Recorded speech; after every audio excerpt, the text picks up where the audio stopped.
So this week we're working on connecting with other educators online after spending some time last week working on connecting with content. So this week our resource is our day 15 from the November 30 Days to Get Connected series. So when we go down the page in the OSSEMOOC blog, on the right hand side we see day 15 commenting on blogs. So we'll start there. When we go into that lesson on how to comment on blogs, you'll notice that there's some understanding around why commenting is important and the whole idea that we comment on blogs to try to start a conversation and to encourage people to continue to make their thinking visible.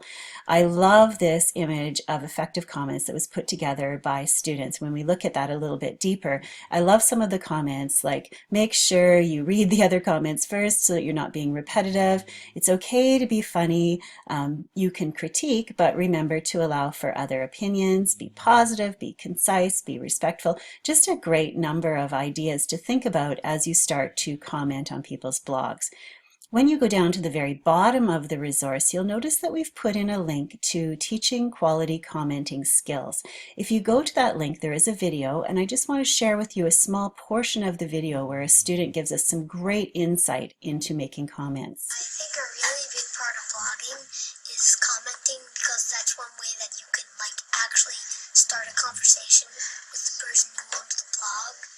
And a good quality comment, in my own opinion, should connect to the person's blog post, have enough written so that the person can respond to it, and it should also show some kind of connection that you yourself have to the post.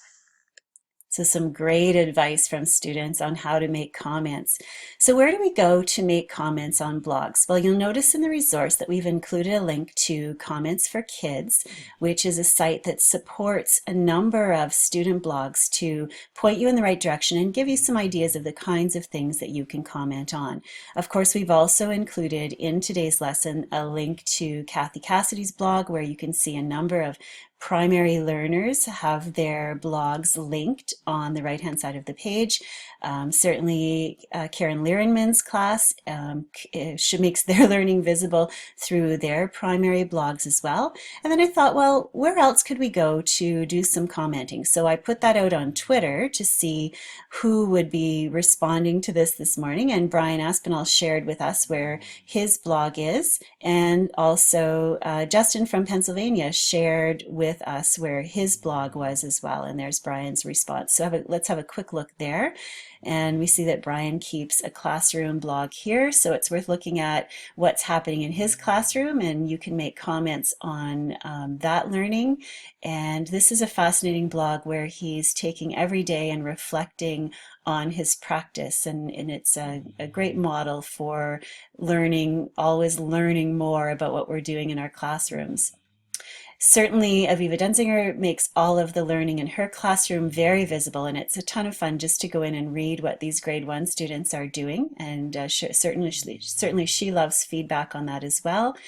There's a secondary school class, an English class, Reinventing Room 121, where you can see a number of student blogs linked to the classroom blog as well. And when you go into these blogs, here's just one example, there is just some beautiful work. It's really worth your time reading and commenting on the work that students are doing. And it's not just students who need that kind of encouragement. We have a number of new bloggers in Ontario, and I love to go in and make comments when people are just starting to make their learning visible. It can be a little bit scary at first, and so by going in and supporting them and encouraging them, I think it's a great way to keep them going. And here's another new classroom blog from Northern Ontario that I wanted to share with you, mainly not just because it's a new blog and I want to ensure that the people involved are being encouraged, but also because it's so unique. It is looking at a classroom and some of the work that's being done in Ojibwe. So there's lots of learning for all of us here. Certainly worth taking a look.